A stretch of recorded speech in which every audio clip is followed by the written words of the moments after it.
Okay sir, good morning.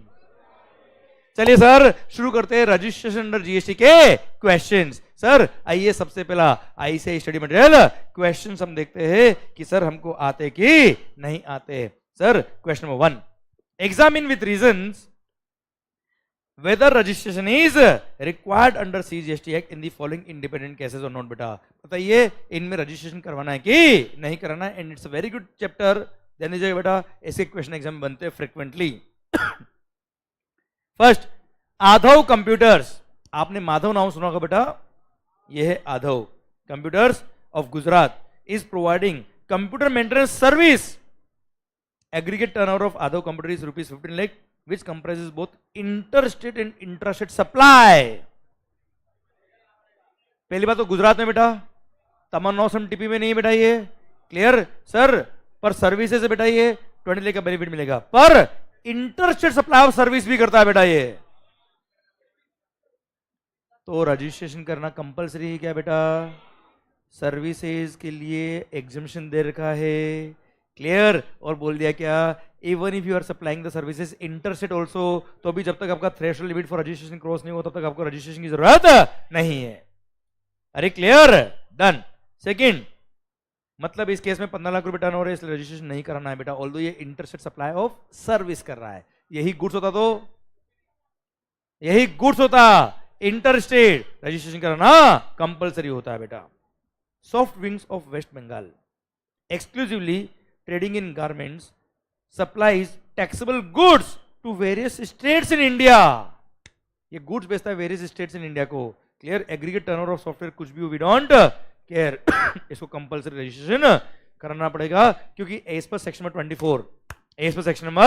24 any person engaged in interstate supply of goods is compulsorily required to get himself registered under GST। therefore in this case soft drinks of West Bengal who is engaged in exclusively in supplying goods, but since he is compulsorily liable to pay tax, compulsorily liable to register himself as per section number 24, इसलिए इसको registration करना पड़ेगा। बोलो yes sir. अच्छा सुनो, 35 लेके बेटा turnover, कोई फर्क नहीं पड़ता बेटा। अच्छा यही मान लो इंटरसेट नहीं होता, इंट्रा होता बेटा, तो 40 लाख का बेनिफिट मिलता है इसको बेटा, हाँ है ना भाई? यस। आइए बच्चों, examine whether the liability to register compulsorily under section number 24 arises in the following of the independent case बेटा। Meenu, a supplier in Maharashtra is exclusively engaged in supply of potatoes produced out of cultivation of her own land within Maharashtra and also outside the Maharashtra। Sir ये potato मतलब agriculture produce बेचते बेटा, ये कौन है? Agriculturalist है बेटा। और produce out of cultivation land से ही अगर आपका रेवेन्यू है तो आप भले इंटर करो या इंटर करो, agriculturalist have been exempted from getting himself registered under GST, इसलिए इसको रजिस्ट्रेशन नहीं करना पड़ेगा। भारत माता की जय। Jinu oils Gujarat is engage in supplying machine oil. अच्छा टफ है क्या क्वेश्चन बेटा? एज वेल एज पेट्रोल, कभी पिया है बेटा आपने? ओके, मशीन ऑयल पिया होगा बेटा, कोई बात नहीं। Sir further it provides intrastate services of refining of oil to customer बेटा। अच्छा ऑयल रिफाइनिंग की सर्विसेज भी प्रोवाइड करते हैं बेटा ये, clear. Total turnover of supply of machine oil is ₹10 lakh, petrol 5 lakh, supply of services 6 lakh. बताओ एग्रीगेट टर्नओवर कितना हो गया बेटा इसका? 21 लाख बेटा, क्योंकि एग्रीगेट टर्नओवर में पेट्रोल भी आता है बेटा, हाँ है ना भाई? क्लियर। अब एग्रीगेट टर्नओवर 21 लाख हो गया बेटा, कहां पर है बेटा? गुजरात में। सर सर्विसेज भी है, इसलिए 40 लाख का बेनिफिट नहीं मिलता, केवल 20 लाख का बेनिफिट ही मिलेगा, हाँ है ना भाई? और सिंस इसका एग्रीगेट टर्नओवर 20 लाख रुपए क्रॉस हो गया है, इसलिए इसको रजिस्ट्रेशन के लिए लायबिलिटी आएगी। कोई खास बात? चलिए बच्चों, टिलू नाम सुना आपने बेटा कभी टिलू का? कहां पर है टिलू? ऊपर गया बेटा, clear. Tilu is working as an agent, clear. Sir कोई बात नहीं बेटा, अभी लगेंगे बेटा 2 सप्ताह बेटा पढ़ना। Sir Tilu is working as an agent. Sir he is supplying taxable goods. कोई बात नहीं होता है जीवन में बेटा कई बार, अरे हो जाता है ना, इसमें क्या है? Sir Tilu is working as an agent. सबका अपना अपना टेक्निक है बेटा, अपना अपना स्टाइल, इसमें क्या है? Nobody is wrong, we are correct, बात खत्म, simple. Sir Tilu is working as an agent, he is supplying taxable goods as an agent of TICU, who is registered taxable person था, वो टीकू का एजेंट है, and its aggregate turnover does not exceed the threshold applicable threshold limit during the financial year. Invoices to customers are issued in the name of Teelu. अगर agent खुद के नाम का bill issue कर रहा है बेटा, मतलब क्या है सर, उसको कंपलसरी रजिस्ट्रेशन है as per section 24. Sir, any agent who is supplying the goods or service or both on behalf of his principal या any other name beta, clear, is required to get himself registered compulsorily under the GST. That's why भले ही उसका aggregate turnover cross नहीं हुआ तो भी इसको registration कराना पड़ेगा. भारत माता की जय. कुछ समझ में आ रहा है कि नहीं आ रहा है? चलिए, determine effective date of registration in the following cases. The aggregate turnover of Dhampur Footwear Industries of Delhi has exceeded the applicable threshold limit of rupees 40 lakh on 1st of September. बच्चा okay, क्या बेचता बेटा ये? Footwear. खाए होंगे ना बेटा आपने तो. Clear. It submits the application for registration on 20th September. बेटा 40 लाख का टर्नओवर क्रॉस होगा कब? 1 सितंबर को. रजिस्ट्रेशन अप्लाई कब किया बेटा? 20 सितंबर को. विद इन 30 डेज बेटा. सर्टिफिकेट कब मिला बेटा? वी डोंट केयर बेटा. What is the effective date of registration बेटा? Reason behind it? Sir, every person who is liable to get himself registered is required to get himself registered within, is required to apply for registration within 30 days. Since in this case he has applied for registration within 30 days, therefore effective date of registration will be the date when he become liable for registration, that is 1st of September is the effective date of registration. Mehta Tele Services is an architect in Lucknow beta, service deta beta ye. Clear. Its aggregate turnover exceeds rupees 20 lakh on 25th October. It submits the application for registration on, लो भाई साहब लग गए, 27th November. Registration certificate कब मिला बेटा? 5 दिसंबर को. बताओ what is the effective date of registration? 5th December is the registration effective date of registration बेटा. अच्छा, अब लोग सुनो, अगर इसका आंसर लिखना है कैसे लिखोगे बेटा? इधर ध्यान. Clear sir? इधर ध्यान. अब आपको सेक्शन नंबर याद नहीं, कोई बात नहीं बेटा. As per provisions of the CGST act, every person, वैसे सेक्शन 30 है बेटा ये, पर ठीक है. सेक्शन 25 है बेटा ये. Okay sir, every person as per provisions of the CGST act, every person who is liable to get himself registered under GST is required to apply for registration within 30 days from the date when he became liable for registration. If he applies for registration within 30 days when he became liable for registration, then the effective date of registration will be the date when he became liable for registration. But if he does not apply for registration within aforesaid 30 days, then the effective date of registration will be the date of grant of registration certificate. ये पता है, provision लिख दो common दोनों के लिए बेटा, ए और बी दोनों के लिए कॉमन लिख दो बेटा. अब एक आंसर बेटा लिखो दो, क्या काम करूं क्या है? ये आपको आता है? आता है, ठीक है. अब एक आंसर, ये तो हो गया common provision for both A and B. Answer में आप ऐसे लिख के आएंगे बेटा. फिर now answer for A. Since in this case mister Dhampur, Messrs. Dhampur Footwear Industries of Delhi is exclusively engaged in supply of goods, intrastate supply. Therefore, the liability to apply for registration arises when the aggregate turnover crosses rupees 40 lakhs. कितना बेटा? आवाज नहीं आ रही हुई. कितना बेटा? 40 लाख का turnover cross होगा तो ही रजिस्ट्रेशन के लिए अप्लाई करना है. Clear? And its aggregate turnover crosses 40 lakh on 1st of September, and he applied for registration on 20th September, that is within 30 days. Therefore, the effective date of registration will be date when he became liable for registration, that is 1st of September, irrespective of fact कि certificate is granted on 25th September. बच्चों हाँ है ना भाई? इसलिए इसका effective date of registration क्या होगा? 1st of September. यही अगर हम second आंसर लिखेंगे मेटा टेली सर्विसेज का, तो sir since he is a service supplier, the threshold limit for registration is 20 lakh, which crossed on 25th of October, but he didn't apply for registration within 30 days. Therefore, effective date of registration will be date of grant of registration certificate, which is 5th of December. ये आप answer लिख के आएंगे. भारत माता की जय. पूरे marks नहीं मिले तो गारंटी बेटा मेरी, पर ऐसे लिख के आना पड़ेगा बेटा आपको. ओके, जब भी कोई इस तरह के क्वेश्चन बनते बेटा आपको ध्यान रखना, फर्स्ट पैराग्राफ में लिखना है क्या? एप्लीकेबल प्रोविजंस, अपनी लैंग्वेज में लिखाइए बेटा, क्लियर सर। फिर लिखेंगे क्या, करंट केस क्या और उसका आंसर क्या है बेटा, हाँ है ना भाई, क्लियर, समझे मेरी बात। आइए बच्चों, question number 4, in order to be eligible to grant, in order to be eligible for grant of registration, a person must have a PAN issued under the Income Tax Act 1961.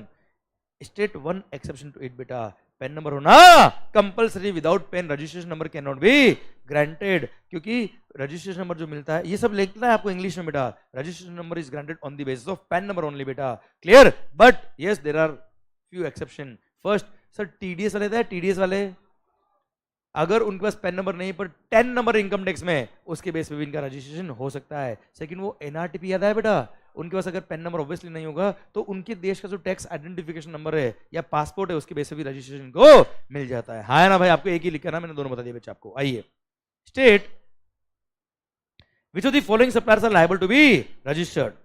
बच्चों ध्यान देना, अगर ध्यान से सुना ना तो चैप्टर पढ़े हुए भले आपको टाइम हो गया बेटा, क्लियर, फिर भी पूरा चैप्टर रिवाइज हो रहा है बेटा आपका, और मैं आपको ये प्रूव कर रहा हूं कि आपको आता है बेटा, क्लियर। आइए, agent supplying taxable goods on behalf of some other taxable person and its aggregate turnover does not exceed the applicable threshold limit during the financial year, उससे कोई फर्क नहीं पड़ता। As per section 24, a person who is supplying the goods और service or both on behalf of another person is required to get himself registered compulsorily, therefore in this case, क्या नाम दिया बेटा, this agent is required to get himself registered compulsorily although its threshold limit for registration has not crossed beta, हाँ है ना भाई, yes।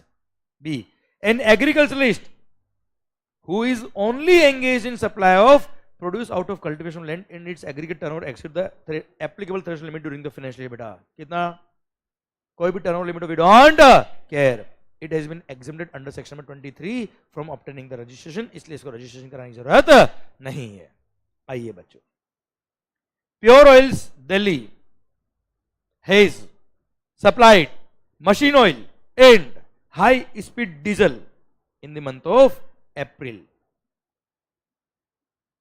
as per the details given in the table below. Pure Oils is not yet registered बेटा, एक बार जीवन में देख ले बेटा, करना क्या बेटा, एक तो यहाँ पे जो फिगर्स देख रहे हैं बेटा, these are excluding GST बेटा। Second, determine whether Pure Oils is liable to registration or not बेटा, रजिस्ट्रेशन लायबल है कि नहीं बेटा। Supply of machine oil in Delhi, ये भाई साहब का दिल्ली के ना बेटा, चलो 15 लाख का टर्नओवर हो गया बेटा। Supply of high speed diesel in Delhi बेटा, ये डीजल बेचता है ना बेटा, क्लियर, तो भी एग्रीगेट टर्नओवर में तो काउंट होगा बच्चा ये, yes. Supply of machine oil made in Punjab by pure oils from its branch located in Punjab, ओ ब्रांच जो पंजाब में, उसने पंजाब में बेचा बेटा माल, मतलब वो इंटरसेट सेल नहीं है बेटा, ये पंजाब से पंजाब में बेचा बेटा इसने, विद इन द स्टेट है, इंट्रा चलेगा, पर एग्रीगेट टर्नओवर में तो ये टर्नओवर में काउंट होगा ना यार बेटा आपका। यस डन, बताइए कितना टर्नओवर हो गया बेटा, 35 लाख, और इसका ब्रांच क्या बेटा, दिल्ली और पंजाब, हाँ है ना भाई, clear. Since with in the state supply करता है बेटा ये, एक्सक्लूसिवली सप्लाई ऑफ गुड्स करता है बेटा ये, क्लियर। और सर ये कंपल्सरी लायबल फॉर रजिस्ट्रेशन नहीं है बेटा, इसलिए इसको सेक्शन में 23 का फायदा मिल जाएगा, और 23 ने एग्जम्पशन दिया 40 लाख तक का बेटा, हाँ है ना भाई, clear. He is not liable to get himself registered under GST बेटा, हाँ है ना भाई। अब सुनो, इसने क्या 6 माह का क्वेश्चन था बेटा मॉक टेस्ट का बेटा, ठीक है, इसलिए इसने पूरा के डिटेल में लॉ लिख दिया बेटा, पर आपको इतना लॉ लिखने की जरूरत नहीं, आप तो इतना लिखे हैं रिलेवेंट कि since he is located in Punjab and Delhi, which are not the specified states which have been excluded from the benefit of rupees 40 lakh turnover benefit beta. Therefore, in the current case, since the assessee is engaged exclusively in supplying the goods, his aggregate turnover limit for registration will be 40 lakh. हाँ है ना भाई, and he will not be required to get himself registered under GST till his aggregate turnover does not exceed rupees 40 lakh. In the current case, his aggregate turnover will be, फिर आप इन तीनों का calculation करना और तीनों को add करके लिखना क्या, 35 लाख इज एग्रीगेट टर्नओवर बच्चा, हाँ है ना भाई, क्योंकि एग्रीगेट टर्नओवर में टैक्सेबल सप्लाई भी आता है, एग्जाम सप्लाई भी आता है, नॉन टैक्सेबल सप्लाई भी आता है बेटा, ठीक है, और वो भी ऑल इंडिया बेस पे जितनी ब्रांचेस सबका टर्नओवर क्लब करके फिर आता है बेटा, इसलिए 35 lakh is the aggregate turnover बेटा। और ऐसे केस में सिंस उसका टर्नओवर 40 लाख रुपए क्रॉस नहीं हुआ, इसलिए उसको रजिस्ट्रेशन की जरूरत नहीं है। भारत माता की जय। कुछ समझ में आया कि नहीं आया भाई? यस। आइए मालिक, what will be your answer if in above question in serial number 2 pure oils supplies high speed diesel in Delhi in the capacity of an agent of mixed oil limited. बेटा एक minute, अगर आप agent हो, कौन हो बेटा, और principal के बिहाफ पे अगर कोई एजेंट सप्लाई करता है, पर कौन सा सप्लाई, टैक्सेबल सप्लाई बेटा। अगर हाई स्पीड डीजल अगर आप सप्लाई करते हो, क्या करते हो बेटा, आवाज नहीं आ रही, क्या सप्लाई करते हो बेटा, तो वो क्या है, नॉन टैक्सेबल सप्लाई है मालिक। क्या है मालिक, तो नॉन टैक्सेबल सप्लाई अगर कर रहा है, तो अगर आप एजेंट भी हो उसके, तो भी आप कंपल्सरी रजिस्ट्रेशन के लिए लायबल नहीं हो। Still the answer will remain same and you will not be liable to get yourself registered under GST बेटा। हाँ है ना भाई, क्लियर। आइए बच्चों, Raghupati Raghav Raja Ram, examine whether the supplier is liable to get himself registered in the GST in the following independent cases. देखो बेटा, MTP November 23, MTP November 20, RTP November 22, CA inter exam July 21, MTP नवंबर 21, RTB नवंबर 19, MTB नवंबर 22, MTB मई 24 बेटा। मतलब कुल मिला क्या करते बेटा, एक बार एग्जाम में आया क्वेश्चन, फिर एमटीपी से उठा के एमटीपी में डाल देते बेटा। क्लियर। पर पॉइंट इज दैट इस तरह के questions are frequently asked in the question बेटा, इन द एग्जाम बेटा। ओके सर, जो आपको बहुत इजी लग रहे होंगे, पर बच्चों मेरा रिक्वेस्ट क्या है बच्चों, कुछ क्वेश्चन आप जरूर हाथ से लेके आना बेटा, क्योंकि मैंने हर का लॉजिक दिया विद लो बेटा। ओके पढ़िए, राघव ऑफ आसाम। पहली बात तो आसाम कहां पे आता है बेटा, आसाम में आता है बेटा वो तो, क्लियर। पर तमन्ना औसम टीपी में आता है क्या बेटा, नहीं आता है बच्चों, क्लियर, बिल्कुल नहीं आता है बेटा। चलिए ये तमन्ना औसम टीपी कितनी टाइम पास है बेटा यार, मतलब कितना अच्छा पॉइंट है बेटा आपने लिए यार। अरे क्लियर, मतलब इसने तो अपनी कॉम्प्लिकेशन दूर कर दी जीवन की बेटा। तमन्ना औसम ने कंपोजिशन स्कीम बेटा 75 लाख, क्लियर, तमन्ना 10 लाख रुपए बेटा, और तमन्ना औसम टीपी 40 लाख का बेनिफिट नहीं मिलता बेटा। हाँ है ना भाई, ये लो कितना मस्त सिस्टम, मतलब तमन्ना ने जीवन बना रखा बेटा अपना, है ना बेटा। यस बेटा, पढ़ sir, Raghav of Assam is exclusively engaged in intra-state taxable supply of ready-made garments. His turnover in the recent financial year, in the current financial year, for Assam showroom is 28 lakhs.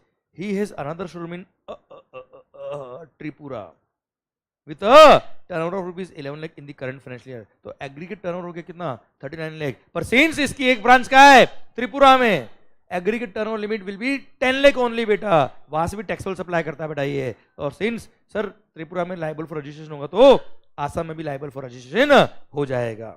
चलिए, Pulkit of Panjim Goa is exclusively engage in intrastate taxable supply of shoes. खाए बेटा आपने कभी, okay sir, his aggregate turnover in the current financial year is 22 lakhs। Sir तमन्ना औसम टीपी में कवर नहीं होता, क्लियर, इसलिए इसको 40 लाख का बेनिफिट मिलेगा, और 40 लाख का बेनिफिट मिलेगा तो रजिस्ट्रेशन की लायबिलिटी नहीं है। हर्षित ऑफ हिमाचल प्रदेश, तमन्ना औसम टीपी में क्या बेटा, नहीं है। Is exclusively engage in intrastate supply of pan masala. पान मसाला वो याद है, विमल वाला जुबा केसरी, फोटो याद है बेटा आपको, क्लियर। अगर उस गुड्स पे आप सप्लाई करते हो तो आप 40 लाख के लिए एलिजिबल नहीं हो। His aggregate turnover in the current financial year is 24 lakh. Since he is engaged in supply of pan masala, इसलिए he will not be eligible for the benefit of rupees 40 lakh, and his aggregate turnover limit will be only 20 lakh. और 20 lakh cross कर दिया, इसलिए registration कराना पड़ेगा। ये लिख के आना रीजन बेटा आपको। अंकित ऑफ आसाम चलेगा बेटा, चलेगा मतलब 40 lakh का बेनिफिट मिलता है बेटा।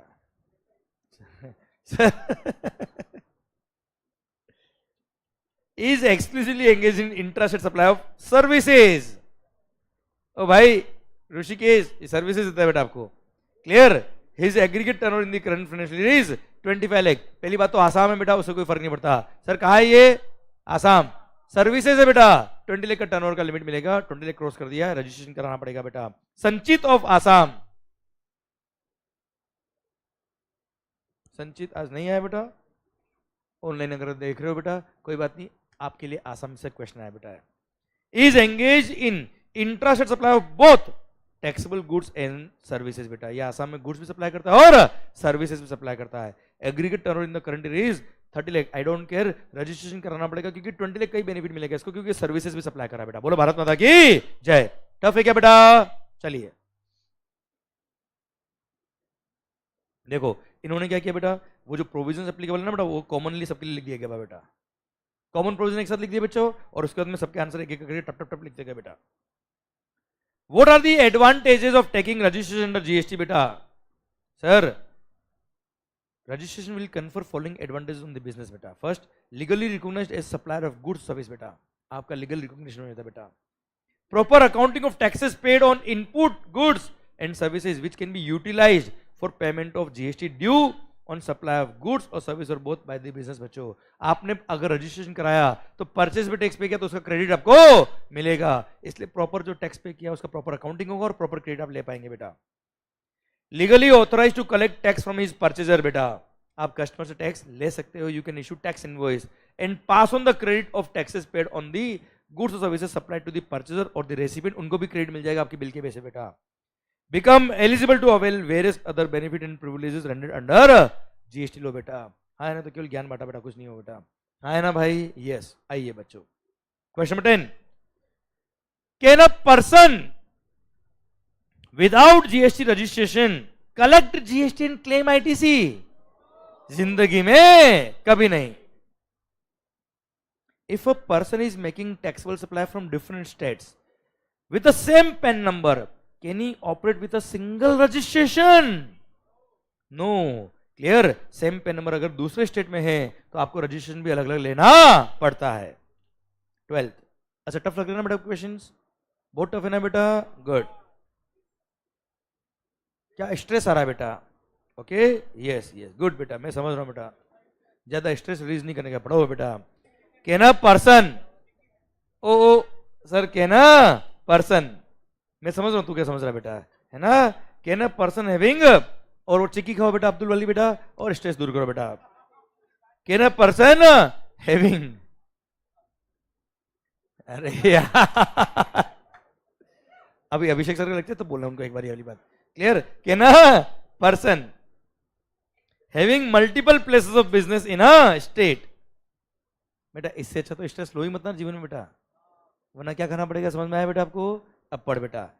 कैन अ पर्सन हैविंग, कैसे लोग है बेटा आप लोग बेटा? तोबा तोबा तोबा तोबा बेटा, तोबा तोबा. सर कैन अ पर्सन, मेरे को लग रहा है बेटा कल लेक्चर खत्म करने के बाद मैं घर जाऊंगा तो एक बार पूरा ढंग से नहा के फिर जाना पड़ेगा बेटा. पता बड़ा घर वाले पहचानने से मना कर दिया, ये कौन है, बाहर निकल. क्या हरिद्वार कहा गया वो हमारा रोहित बेटा, है ना. हरिद्वार बेटा, हरि की पौड़ी पे बेटा, है ना, एक बार जाना पड़ेगा बेटा और अपने आप को एकदम पुण्य आत्मा करना पड़ेगा, है ना बेटा. अच्छा, तन तो वहां धोलोगे पर सर मन तो आपको भगवान की पूजा अर्चना वंदना करके ही हो पाएगा बेटा. पढ़ो. Can a person having multiple places of business in a state, same state में, obtain separate registration for each place of business? क्या वो ईच प्लेस ऑफ बिजनेस के लिए सेपरेट रजिस्ट्रेशन ले सकता है? यस, ये उसकी चॉइस है, वो चाहे तो सेपरेट रजिस्ट्रेशन ले, वो चाहे तो सिंगल रजिस्ट्रेशन से काम करे सेम स्टेट में बेटा. आइए, is there a provision for a person to get himself voluntary registered under GST though he may not be liable to pay GST? हाँ या नहीं? यस. सर अब आपको सेक्शन नहीं पता, कोई बात नहीं बेटा.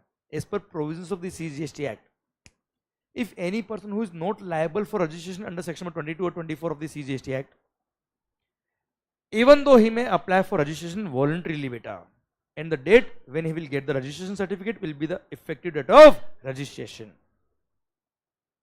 और उसके बाद वो टैक्सेबल पर्सन बन जाएगा, उसके बाद जो सप्लाई करेगा उस पर टैक्स लगेगा बच्चा. हाँ है ना भाई? चल. Can the department through the proper officer suo motu proceed to register a taxable person under GST? Yes.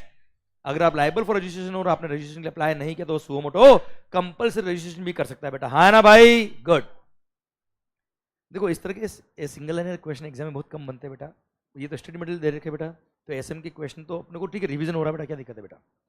Weather the registration granted to any person is permanent, क्या हर साल रिन्यू करना पड़ता है क्या? एक बार रजिस्ट्रेशन दिया ये परमानेंट है unless you apply for cancellation, या फिर डिपार्टमेंट कैंसिल कर देता है अलग बात है बेटा, अदरवाइज ये परमानेंट है बेटा. Is it necessary for the UN bodies to get registration under GST? Yes, then बेटा उनको सेपरेट नंबर लेना पड़ता है बेटा, as a unique identification number. Sir इससे क्या होगा बेटा, वो ये नंबर लेंगे तो उन्होंने जो इनवर्स सप्लाई लिया है उस पर जो टैक्स पे किया है, क्लियर, उस टैक्स का उनको क्या मिल जाएगा बेटा, रिफंड मिल जाएगा बच्चों। हाँ है ना भाई, आवाज नहीं आ रही हुई, यस। और ये स्ट्रक्चर जो बना रखा ना बेटा, it is uniform across the states. Sir अरे उसको जो यूआईएन नंबर मिलेगा वो क्या है, पूरे इंडिया के लिए वैलिड है, वो स्टेट वाइज अलग अलग अप्लाई करने की जरूरत नहीं है। चलिए, what is the responsibility of taxable person making supplies to UN bodies, उसकी जिम्मेदारी क्या बनती है, जब वो सप्लाई करेगा उसमें यूआईएन नंबर लिखेगा बेटा, ताकि उन रेसिपिएंट जो यूएन बॉडीज है बेटा उनकी इनवर्ट सप्लाई एक साथ कंपाइल हो जाएगी and they can claim the refund of this tax paid to suppliers बच्चों। हाँ है ना भाई, चलिए, what is the validity period of registration certificate issued to a casual taxable person और एनआरटीपी। अरे कैजुअल टैक्सेबल पर्सन और एनआरटीपी का रजिस्ट्रेशन सर्टिफिकेट कितने दिन के लिए वैलिड रहता है, जितने दिन के लिए उन्होंने अप्लाई किया, या 90 days whichever is earlier. But further if they want to apply for extension then they can further apply for extension for further such period or 90 days whichever is lower बेटा। हाँ है ना भाई, maximum 90 दिन के लिए further extension के लिए अप्लाई कर सकते हैं बच्चों, बोले यस सर। चलिए 19, what happens when the registration is obtained by means of willful misstatement, fraud or suppression of fact. तो ऐसे केस में डिपार्टमेंट क्या कर सकता है, आपका रजिस्ट्रेशन कैंसिल कर सकता है with the retrospective fact. Is there an option to take centralized registration for services under GST? No. पहले सर्विस टैक्स जब हुआ करता था तो पूरे इंडिया में जितनी भी ब्रांचेस है आप चाहो तो सबके लिए सिंगल रजिस्ट्रेशन ले सकते थे। अब क्या आ गया, जीएसटी, सर्विसेज हो या गुड्स हो, स्टेट वाइज सीजीएसटी और एसजीएसटी अलग अलग है ना। स्टेट वाइज एसजीएसटी बेटा, सीजीएसटी तो चलो एक ही है पर स्टेट वाइज एसजीएसटी तो अलग है ना यार बेटा, इसलिए आपको हर स्टेट वाइज अलग रजिस्ट्रेशन लेना पड़ता है। There is no system of centralized registration throughout the India, separate registration for each state has to be taken beta. What could be the liabilities insofar as the registration is concerned on transfer of a business? अगर business transfer होता है क्या होता है बेटा, अरे याद आया क्या, पेन नंबर चेंज होगा बेटा, क्लियर, जो ट्रांसफर होगा कौन होगा बेटा, वो क्या होगा बेटा, सिंस पेन नंबर चेंज हो रहा है बिजनेस कंटिन्यू कर रहा है वो, तो उसको सेपरेट नए रजिस्ट्रेशन के लिए अप्लाई करना पड़ेगा, क्लियर। और ट्रांसफर का अगर सारा बिजनेस बंद हो गया है देन ही में अप्लाई फॉर कैंसिलेशन बच्चों, यस से no, done. At the time of registration will the assessee have to declare all his places of business? Yes भाई, मैं रजिस्ट्रेशन करते वक्त सारे प्लेस ऑफ बिजनेस डिक्लेयर तो करना पड़ेगा ना यार। मेरे 20 ब्रांच है महाराष्ट्र में बेटा, एक प्लेस को प्रिंसिपल प्लेस ऑफ बिजनेस, बाकी सबको एडिशनल प्लेस ऑफ बिजनेस की तरह डिक्लेयर करना पड़ेगा। हाँ है ना भाई, चलिए, does cancellation of registration impose any tax obligation on the person whose registration is so cancelled? Yes, जब रजिस्ट्रेशन कैंसिल कराते हो जितना भी इनपुट स्टॉक में, याद है बेटा आपको, जितना भी कैपिटल गुड्स स्टॉक में है तो कैपिटल गुड्स का divide by 60 month into remaining useful life in complete month, याद है बच्चा आपको।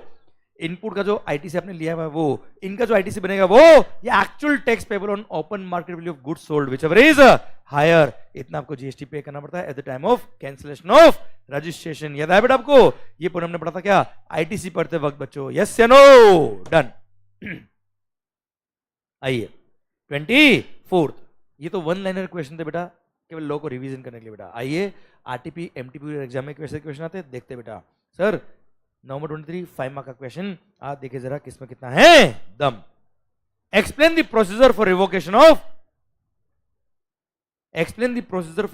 Of cancellation of registration where the registration of a person is cancelled suo motu by the proper officer as per the provisions of the CGST Act बेटा।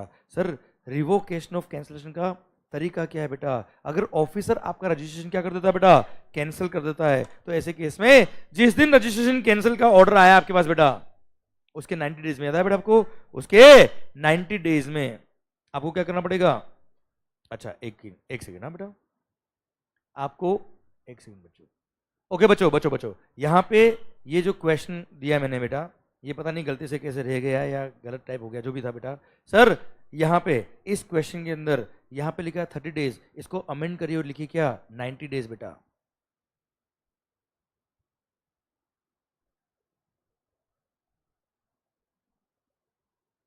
लिखा बेटा आपने, clear.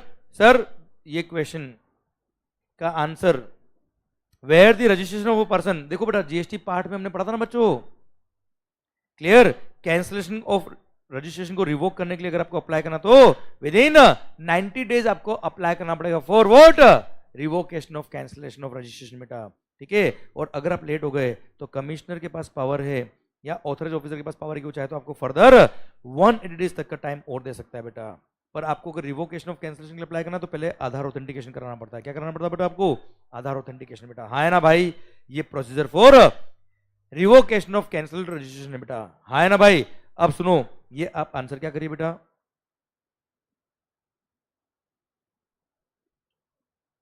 Sir नहीं नहीं ये तो सही लाइन है बेटा। सर विद इन, अरे विद इन एक्सटेंडेड पीरियड कितना है 180 डेज बेटा, यहां लिखिए बेटा, और with in extended period further 180, बाकी पूरा सही है बेटा, बाकी पूरा क्वेश्चन सही है बेटा। यहां पे 90 डेज करना है बेटा, एक तो आपको किया बेटा आपने क्लियर, और फर्दर एक्सटेंडेड टाइम को कितना करेंगे बेटा, फर्दर 180 डेज बेटा, ठीक है। तो सर ये आपको क्या करना पड़ेगा, सर करेक्शन करना है, इतने टाइम के अंदर आपको सर अप्लाई करना पड़ेगा फॉर व्हाट,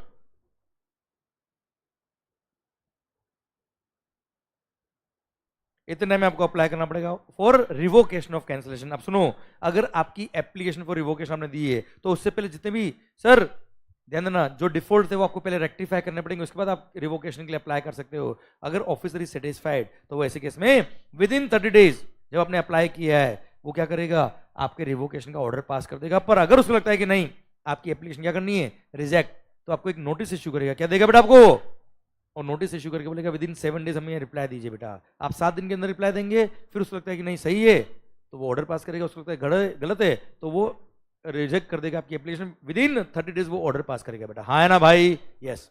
आइए बच्चों, लिस्ट द इंक्लूजन्स और exclusions for computing aggregate turnover under the CGST बेटा।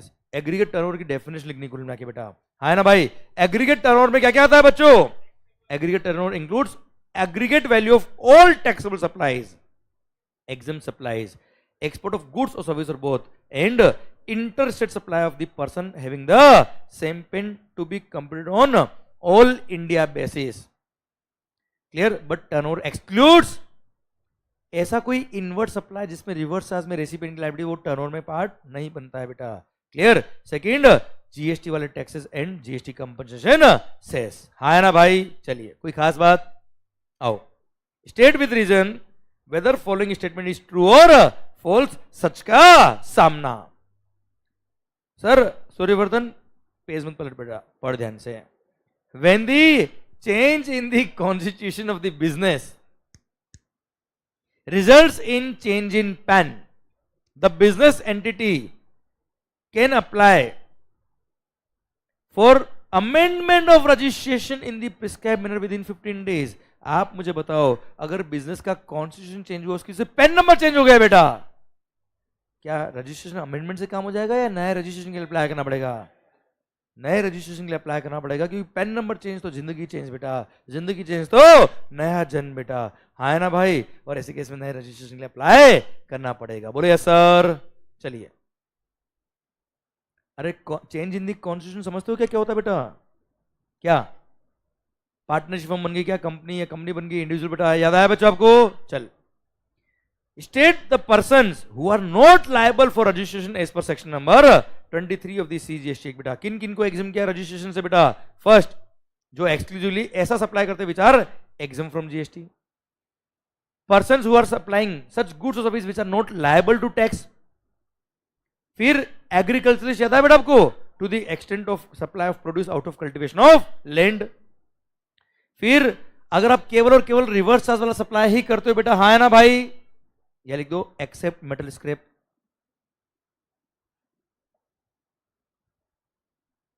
एक्सेप्ट मेटल स्क्रैप लिखो बेटा,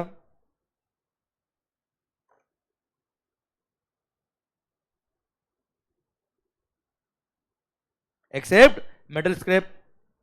फिर सर अगर आप सर्विस सप्लायर हो, कौन हो बेटा, आवाज नहीं आ रही हुई, तो भले आप इंटर स्टेट सप्लाई करते हो, पर अगर आपका थ्रेशोल्ड लिमिट क्रॉस होगा तो ही रजिस्ट्रेशन कराना, वरना रजिस्ट्रेशन नहीं कराना। ये सब एग्जामिनेशन तो दे रखे बेटा 23 के बेटा।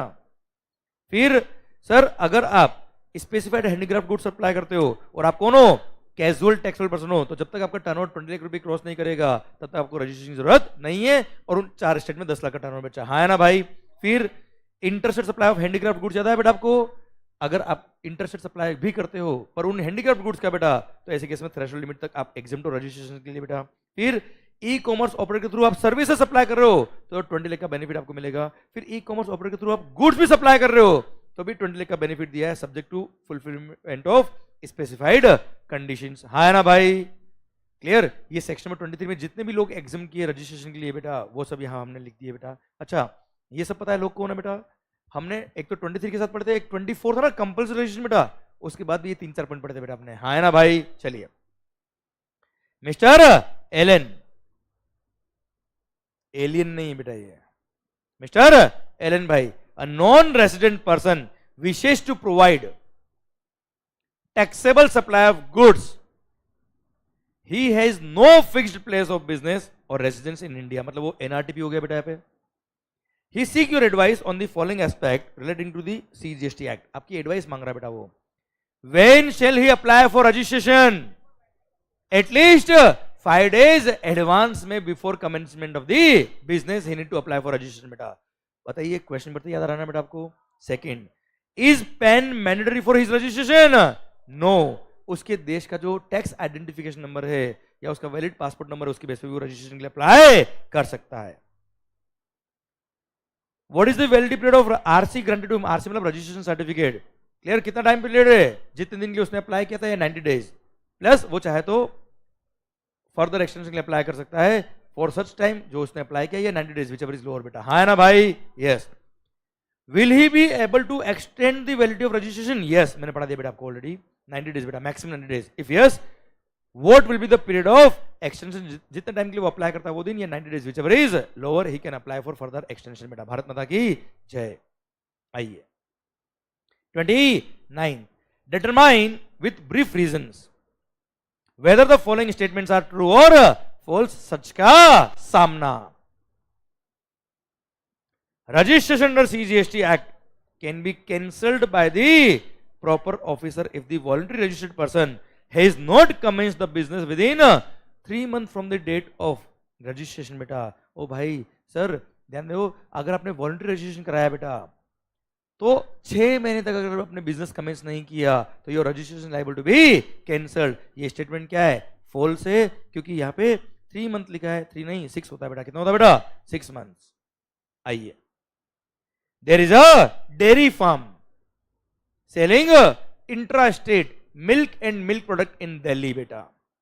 The turnover of his dairy farm is as follows. Milk which is exempted turnover is 19,90,000 beta. Butter which is taxable is 50,000। कल बटर जो है वो टैक्सेबल बचा, बाकी 19,90,000 का दूध एग्जम्प्ट है बेटा। क्लियर। एग्रीगेट टर्नओवर कितना हो गया बेटा, 20,40,000। What is the registration liability under GST for the above mentioned person assuming he has same PAN number बेटा। आप मुझे बताओ, with in the Delhi supply कर रहा है और गुड्स से सप्लाई करता है बेटा, तो इसको 40 लाख का बेनिफिट मिलेगा, रजिस्ट्रेशन की जरूरत नहीं है। इसका एग्रीगेट टर्नओवर इज 20,40,000 बच्चों, हाँ है ना भाई। That's why he is not liable to get himself registered under GST बेटा। अब देखो बेटा, ये 2 मार्क का क्वेश्चन था ना बेटा, इसलिए आंसर भी इतना ही लिखा बेटा। समझ रहे बच्चों मेरी बात, टू दी पॉइंट आंसर लिखा बेटा। ऐसा नहीं हो 40 लाख की पूरी कहानी लिख दी बेटा पूरी। ऊपर देखा था ना हमने क्वेश्चन बेटा कि 40 लाख की पूरी कहानी लिखी थी बेटा, वो लिखने की जरूरत नहीं होती बेटा, आपको टू दी पॉइंट मार्क्स लिखना, आंसर लिखना बेटा। अमित, अ taxable person is operating in Tamil Nadu, Punjab and West Bengal with the same PAN. Can he operate with the single registration in West Bengal? No, na, na, na. क्योंकि अगर आपके multiple branches है, multiple states में आपकी location है, तो separate registration आपको लेनी पड़ेंगी इन एवरी सच स्टेट और union territory from where you are making a taxable supply. Therefore since he is a taxable person is will be liable to get himself registered in all these 3 states, Tamil Nadu, Punjab and West Bengal. 31. The aggregate turnover of Vikas Enterprises of Mumbai Mumbai में बहुत विकास हो रहा है बेटा, महाराष्ट्र बेटा. Engaged in supply of services has exceeded rupees 20 lakh on 25th of January 2018. It submits the application for registration on 15th of February बेटा. इसका turnover कब क्लोज हुआ बेटा? 25 जनवरी बेटा. कब अप्लाई किया? 15 फरवरी बेटा. चलेगा. रजिस्ट्रेशन सर्टिफिकेट कब ग्रांट हुआ बेटा? 20 फरवरी. Determine the effective date of registration बेटा. बताओ क्या होगा बेटा? 2 मार्क का क्वेश्चन बेटा. 25 जनवरी बेटा. रीजन लिखा है इसका बेटा आपने और मार्क्स पूरे बेटा आपके. ठीक है, चलिए. State with brief reasons whether the following suppliers of taxable goods are required to register under CGST law or not beta. Sir, Mr. Raghav is engaged in wholesale cum retail trading of medicines in the state of Assam. कहाँ बेटा? Assam. His aggregate turnover during the financial year is rupees 9 lakhs, which consists of rupees 8 lakh is intra-state supply and rupees 1 lakh is interstate supply. Intra भी supply करता है और inter भी supply करता है बेटा. ओ भाई दवाई बेचता है बेटा, दवाई. ओ भाई साहब, सर जैसे ही इंटरसेट सप्लाई की बात आई, सर गुड्स है ना बेटा, ये क्लियर, कंपलसरी रजिस्ट्रेशन, बात खत्म. Mister S N Gupta of Rajasthan is engaged in trading of taxable goods on his own account and also acting as an agent of Mr. Rishi of Delhi. His turnover in the financial year कुछ भी बेटा, clear, वो principal की ब्याह पे supply कर रहा है. आवाज नहीं आ रही ओए? सर कंपलसरी रजिस्ट्रेशन करना पड़ेगा. He required to obtain registration compulsory irrespective of his actual turnover. ये रिपीट हुआ क्वेश्चन बेटा. हाँ है ना भाई? समझ लो मेरी बात बच्चों आप लोग. Sir answer the following questions with respect to casual taxable person under the CGST Act. Who is casual taxable person? A person who is engaged in making, who is occasionally engaged in making taxable supply of goods or services or both in a state where he does not have any fixed place of business. Can a casual taxable person opt for compulsion scheme? No. When is the casual taxable person liable to get registered? Compulsory registration बेटा, और at least 5 days advance में from the date of commencement of business, at least 5 days advance में registration कराना पड़ेगा बेटा. What is the validity period of registration certificate issued to a casual taxable person बेटा?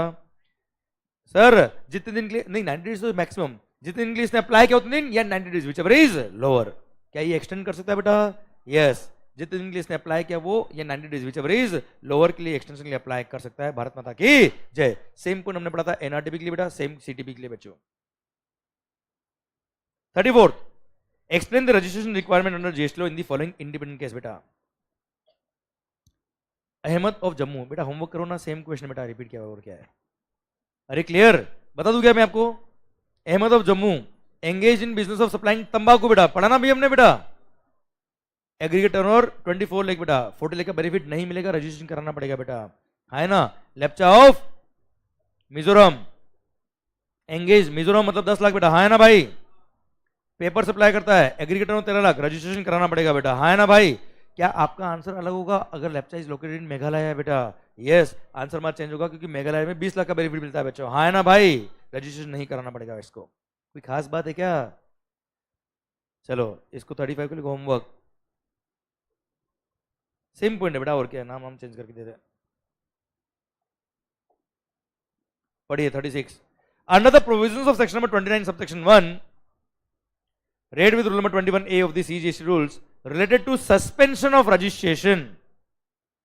If the registered person has applied for cancellation of registration, what is the period and manner of suspension of registration बेटा? Sir ध्यान देना बेटा, जिस दिन आपने apply किया for cancellation of registration बेटा, क्लियर, वो दिन से लेके जिस दिन आपका रजिस्ट्रेशन कैंसिल होता है बेटा, उसके पीरियड में जो भी टाइम पीरियड होता है उसको बोलते हैं कि आपका रजिस्ट्रेशन क्या हो गया है? सस्पेंड. क्लियर. और जिस दिन या तो रजिस्ट्रेशन क्या हो गया? कैंसिल हो गया, उस दिन सस्पेंशन ऑटोमेटिक क्या हो जाएगा? विड्रॉ हो जाएगा. याद आया क्या बच्चों? And during the period of suspension you can not make any taxable supply, you can not file any return बेटा. हाँ है ना भाई? चलिए कोई खास बात? सेम जो आपने पढ़ा हुआ एच लिख के आना बेटा. 37, explain the circumstances, explain the circumstances under which proper officer can cancel the registration on his own of a registered taxable person बेटा. हमने पढ़ा था ना वो ऑफेंसेस आपने किए बेटा, वो लिस्ट ऑफ ऑफेंस वो सारी यहाँ पे लिखी हुई है, जिन जिन केस में रजिस्ट्रेशन क्या हो सकता है बेटा आपका? कैंसिल. ठीक है, डायरेक्ट क्वेश्चन डायरेक्ट आंसर बेटा. अब सुनो, सिंस एक क्वेश्चन की दिमाग का था बेटा 5, ठीक है, तो यहाँ लिखा है any 5 points out of 11 point में भी मेंशन और आपके मार्क्स पूरे मिलेंगे बेटा आपको। कोई खास बात बच्चों?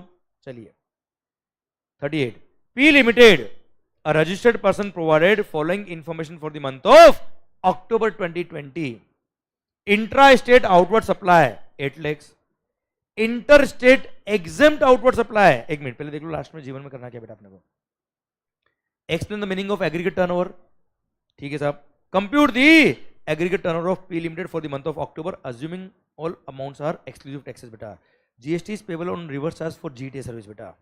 आगे बढ़ते बेटा ऊपर हम, ठीक है। कुल मिला के एग्रीगेट टर्नओवर निकालना है रे। Intrastate outward supply, yes. Interstate exempt outward supply, yes. Turnover of exported goods, yes. Payment of IGST, no. Payment of C&S, no. Payment of custom duty on exports, yes. Any other duty other than GST will form part of value supply बेटा, हाँ है ना भाई, yes. Payment made for availing GTA service, तो inward supply ना आपका यार। अब भले इसमें रिवर्स लगता है, हमें कोई मतलब नहीं है, हमारे टर्नओवर में इंक्लूड नहीं होगा। बताइए 8 और 4 12, 12 और 20 32 lakh 40,000 is the aggregate turnover. Bharat माता की जय। और डेफिनेशन ऑफ एग्रीगेट टर्नओवर लिखना बेटा। कोई टफ क्वेश्चन नहीं, क्योंकि आपको आता है इसलिए टफ नहीं बच्चों। जिसको यही नहीं पता रिवर्स अर्स क्या होता है, हम टर्नओवर काउंट कर रहे हैं, इनवर्ड सप्लाई है कि आउटवर्ड सप्लाई है? आउटवर्ड सप्लाई बेटा, और इनवर्ड सप्लाई थोड़े काउंट करेंगे बच्चों यार। क्लियर? और आपको याद है कि all duties other than GST वाले टैक्सेस वैल्यू में इंक्लूड होता है, इसलिए कस्टम ड्यूटी ऐड कर दी बेटा। बहुत सारे लोग कस्टम ड्यूटी ऐड ही नहीं करते बेटा। क्यों? पहली बार एग्जाम आया, अरे पहली बार एग्जाम में बहुत सारी चीजें आएगी बेटा, आपके कॉन्सेप्ट क्लियर होने चाहिए बच्चों। अगर आपने कॉन्सेप्चुअली पढ़ाई क्या सारे टैक्सेस ऐड करना है अदर देन GST, तो ऐड करो बेटा। आइए बच्चों 39 Q Limited is engaged exclusively in supply of taxable goods from the following states. The particulars of intrastate supplies for the month of May 21 are as follows बच्चा। Sir ये taxable goods से supply करता है, following state से supply करता है, वो भी इंट्रा स्टेट बेटा। मध्य प्रदेश से इतना, गुजरात से इतना, त्रिपुरा ओ Tripura. Q Limited seeks to know whether it is liable for registration under GST। पहली बात तो एग्रीगेट टर्नओवर बताओ बेटा मेरे को। 31 lakh, since aggregate turnover 10 lakh रुपए क्रॉस हो गया, इसलिए रजिस्ट्रेशन कराना पड़ेगा। त्रिपुरा में ये टैक्सेबल सप्लाई कर रहा है इसलिए बेटा, और त्रिपुरा में लाइबल मतलब सारे स्टेट के लिए लाइबल फॉर रजिस्ट्रेशन हो जाएगा। क्लियर? जहां से भी टैक्सेबल सप्लाई करता है बेटा। Second, will your answer be different if Q Limited supplies only petrol and diesel from Tripura instead of other taxable goods बेटा। यस, हमारा आंसर डिफरेंट हो जाएगा, क्योंकि सर त्रिपुरा से अगर आप लाइबल फॉर रजिस्ट्रेशन नहीं हो तो आपका एग्रीगेट टर्नओवर लिमिट कम नहीं किया जाएगा। और मध्य प्रदेश और गुजरात में 40 लाख का बेनिफिट मिलता है बेटा, इसलिए यहाँ पे जब तक 40 लाख क्रॉस नहीं होता तब तक बेनिफिट मिलेगा रजिस्ट्रेशन का बेटा। बोलो यस सर। आइए बेटा सर देखिए ध्यान से, जो आपने पढ़े हुए ना एज इट इज क्वेश्चन आ रहे बेटा, मैं आपको कोई नया पॉइंट नहीं पढ़ा रहा हूं बेटा। क्लियर? ध्यान देना, जिसने क्वेश्चन की प्रैक्टिस कर डाला सर उसकी लाइफ जिंग डाला, क्योंकि क्वेश्चंस की प्रैक्टिस इज इंपॉर्टेंट, क्योंकि कॉन्सेप्ट आपने बहुत अच्छे से पढ़ लिया बेटा। क्लियर? मेरी रिक्वेस्ट क्या है, एटलीस्ट 5-6 क्वेश्चन आपके हाथ से आप लिखना जरूर हर चैप्टर के बेटा। आइए बच्चों question number 40, mister Q, a casual taxable person of Gujarat state is a trader of taxable notified handicraft goods। ठीक है साहब। It makes supplies to the states of Maharashtra, Rajasthan and Andhra Pradesh. Okay एक मिनट सर, ये casual taxable person कहाँ का बेटा? Gujarat. Sir notified handicraft goods बेचता है बेटा यार, ये तो 20 लाख का बेनिफिट मिलेगा बेटा इसको। Turnover of October is 18 lakhs। Very good बेटा। Explain the provisions of registration of casual taxable person under GST बेटा। कैजुअल टैक्सेबल पर्सन को कंपल्सरी रजिस्ट्रेशन कराना पड़ता है बेटा। Clear? And whether mister Q is liable for registration not? No, it is not liable for registration, क्योंकि ये notified handicraft goods बेचता है। एंड नोटिफाइड हैंडीक्राफ्ट गुड्स बेचने वाले कैजुअल टैक्सेबल पर्सन को थ्रेशोल्ड लिमिट फॉर रजिस्ट्रेशन का benefit मिलता है। हाँ है ना भाई? यस सर, इसलिए लायबल फॉर रजिस्ट्रेशन नहीं है। What will be the answer if Mr. Q makes the trading of taxable notified product instead of taxable notified handicraft goods, which involves 75% of machine and 25% by hand बेटा। अगर आप notified goods sir predominantly by hand बनाते हो बेटा, तो आप casual taxable person में exhibition आपको मिल जाएगा। ऑल आपका टर्नओवर 20 लाख रुपए क्रॉस नहीं हुआ फिर भी बेटा। क्लियर? समझे मेरी बात? एग्जिबिशन मिल जाता अगर आप प्रीडोमिनेंटली बाय हैंड बने हुए गुड्स को बेचते तो बेटा, पर इसने 75% गुड्स किससे बना हुआ बेटा? मशीन से, इसलिए प्रीडोमिनेंटली बाय हैंड गुड्स नहीं बना हुआ है, इसको बेनिफिट ऑफ 20 लाख नहीं मिलेगा, इसको कंपलसरी रजिस्ट्रेशन कराना पड़ेगा बेटा। हाँ है ना भाई? यस। और हाँ, जब इसको एग्जामिनेशन मिलता है बेटा 20 लाख का बेटा, तब इसके पास ये जितना भी सप्लाई करता है उसके लिए कंपलसरी ईवी बिल इशू करना पड़ेगा, पेन नंबर होना चाहिए बेटा इसके पास में, हाँ है ना भाई। और जैसे ही थ्रेशोल्ड लिमिट क्रॉस होगा इसको रजिस्ट्रेशन के लिए अप्लाई करना पड़ेगा बच्चा। Clear, done. सर कुछ नहीं कर रहा मैं, केवल प्रोविजंस रिपीट करा रहा बेटा आपको। आई होप सारे पॉइंट समझ में आ रहा है बेटा आपको। 41 Tirupati services private limited started supplying services in Andhra Pradesh on, Andhra Pradesh कहाँ है बेटा? इंडिया में तो ही है होशियारी। क्या तमन्ना औसम में आते क्या बेटा? वो औसम में जो ए आते हैं ना वो अरुणा है बेटा। अरुणा मतलब समझते बेटा? अरुणाचल प्रदेश बेटा, हाँ है ना भाई। ये छोटी बातें क्या याद रखना बहुत जरूरी बेटा। आंध्र प्रदेश भी समझ जाते बहुत सारे लोग, क्योंकि प्रदेश तो ही बेटा, और ए से भी शुरू हो रहा है बेटा। अरुणा थी, अरुणा इज ए लेडी बेटा, ऐसे ध्यान रखेगा बेटा आपको भी। क्लियर है ना सिद्धेश सर? सुनना, सरकार Tirupati services private limited started supplying services in Andhra Pradesh on 25 जनवरी बेटा। On 6th of May its aggregate turnover exceeded rupees 10 lakhs and on 1st of November the aggregate turnover exceeded rupees 20 lakhs। एक minute, Andhra Pradesh का तमन्ना awesome TP में आता है क्या बेटा? नहीं।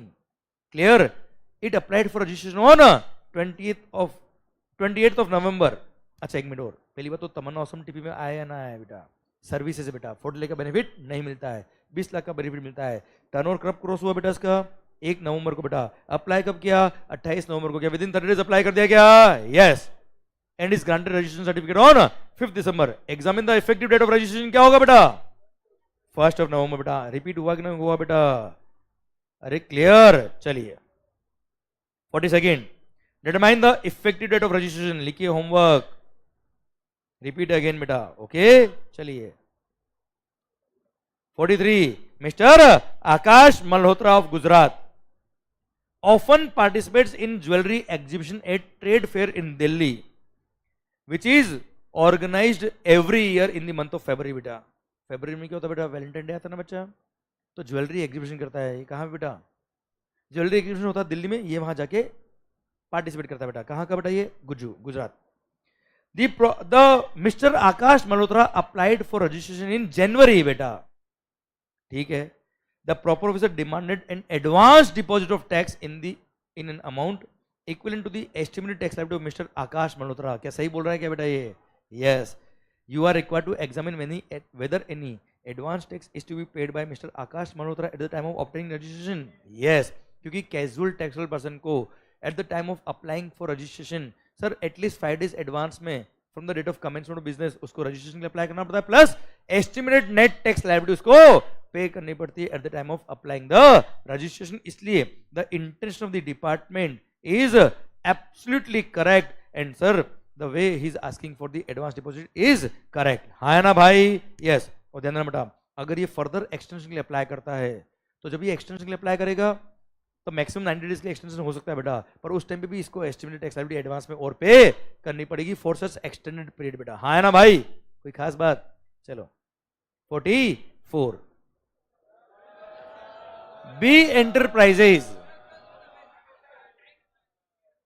Started its business activities in the month of January बेटा in the state of Karnataka बेटा। अच्छा कर्नाटका तमन्ना औसम टीपी में नहीं आता बेटा, क्लियर? जनवरी में इसने बिजनेस एक्टिविटी स्टार्ट करी बेटा। It provides the following information बेटा, ओके। आखिर जीवन में क्या करना बेटा? देखना, from the following information given above you are required to calculate the aggregate turnover of B enterprises with necessary explanation and also specify with reasons whether it is liable to get itself registered under GST और not. देखिए sir, repeat है बेटा question पूरा, देखिए। Value of intra state outward supply of goods, ठीक है 7 lakh. Value of inter state लग गए, outward supply of taxable supply of services goods हो सर्विस हो, क्लियर? एग्री टर्म में काउंट होगा बच्चा ये, क्लियर? सेकंड थिंग 40 लाख का बेनिफिट नहीं मिलेगा इसको, पर हाँ 20 लाख का बेनिफिट जरूर मिलेगा इसको बेटा, भले वो inter state supply of service कर रहा है बेटा। फिर value of intra state outward supply on which tax is payable under reverse charge mechanism. एक मिनट, क्या हमारे टर्नओवर काउंट होगा क्या बेटा? पढ़ के देखो वापस से। Interstate outward supply on which tax is to be payable under reverse charge. भाई ये हमारा आउटवर्ड सप्लाई इसमें रेसिपिएंट टैक्स पे करेगा, अब टैक्स भले वो पे करेगा पर टर्नओवर तो है ना बेटा अपना, हाँ रेसिपिएंट के टर्नओवर में काउंट नहीं होता पर हमारे टर्नओवर में तो काउंट होगा बच्चा ये, yes. Value of intra state outward supply of exempted goods from its other place of business in the state of Manipur under the same PAN बेटा। सर मणिपुर याद है, तमन्ना बेटा, त्रिपुरा, मणिपुर, मिजोरम, नागालैंड बेटा, पर वहां से अगर आप एक्सक्लूसिवली एग्जाम सप्लाई कर रहे हो, क्या कर रहे हो बेटा, तो आपको मणिपुर में लायबल फॉर रजिस्ट्रेशन नहीं होगा, आपका एग्रीगेट टर्नओवर लिमिट 10 लाख रुपए नहीं होगा, एग्रीगेट टर्नओवर का पार्ट तो बनेगा बेटा ये, क्लियर। बताइए एग्रीगेट टर्नओवर कितना हो गया बच्चा इसका, 19 lakhs is the aggregate turnover बच्चा, हाँ है ना भाई। अब सुनो, अगर 19 लाख इसका एग्रीगेट टर्नओवर है, क्या है बेटा, क्या इसको रजिस्ट्रेशन के लिए अप्लाई करना है, नहीं, क्लियर। इस क्वेश्चन के लिखिए वेरी वेरी गुड क्वेश्चन बेटा। क्यों वेरी वेरी गुड बेटा, क्योंकि पहली बात तो इसमें मणिपुर का पॉइंट पूछा बेटा इसने, और वहां से आप एक्सक्लूसिवली एग्जाम सप्लाई कर रहे हो, इसलिए आपको थ्रेशोल्ड लिमिट 10 लाख रुपए नहीं करेंगे, वहां आप लायबल फॉर रजिस्ट्रेशन नहीं हो इसलिए बेटा। सेकंड बात, आप इंटरसेट आउटवर्ड सप्लाई करो जिसमें रिवर्स लगता है, इसलिए वो टर्नओवर का पार्ट तो बनेगा बेटा, क्लियर, क्योंकि आपका आउटवर्ड सप्लाई। और थर्ड बात, आप सर्विसेज सप्लाई करो पर इंटरस्टेट थी बेटा, इंटरस्टेट थी पर सर्विसेज थी बेटा, इसलिए आपको कंपल्सरी रजिस्ट्रेशन नहीं कराना है, and yes still you are not liable for registration, बोलो yes sir. Thus it is not liable to be registered as its aggregate turnover does not exceed the threshold limit। इसी के साथ भारत माता की जय। ये क्वेश्चन बहुत अच्छा था बेटा, चारों पेन इसके बड़े अच्छे थे बेटा, है ना भाई। आइए बच्चों, सर आइए बच्चों, ये खत्म करते हैं हम टॉपिक को बेटा, यहीं पे बेटा, क्लियर, डन। आप मुझे बताओ क्या टफ थे क्या क्वेश्चन बच्चों, ध्यान देना बच्चों। अच्छा, पर नंबर ऑफ क्वेश्चन बहुत सारे, इधर ध्यान, इसका मतलब क्या है, एग्जामिनेशन में इसके क्वेश्चन बनते, क्लियर, फ्रीक्वेंटली क्वेश्चन बनते बेटा, पर आपके क्वेश्चन इजीली हो रहे बेटा, डन। इसी के साथ भारत माता की जय। और सर ये यहां तक चैप्टर भी हमारा होता है खत्म। बाय बोलो बच्चों, बाय बच्चों, बाय।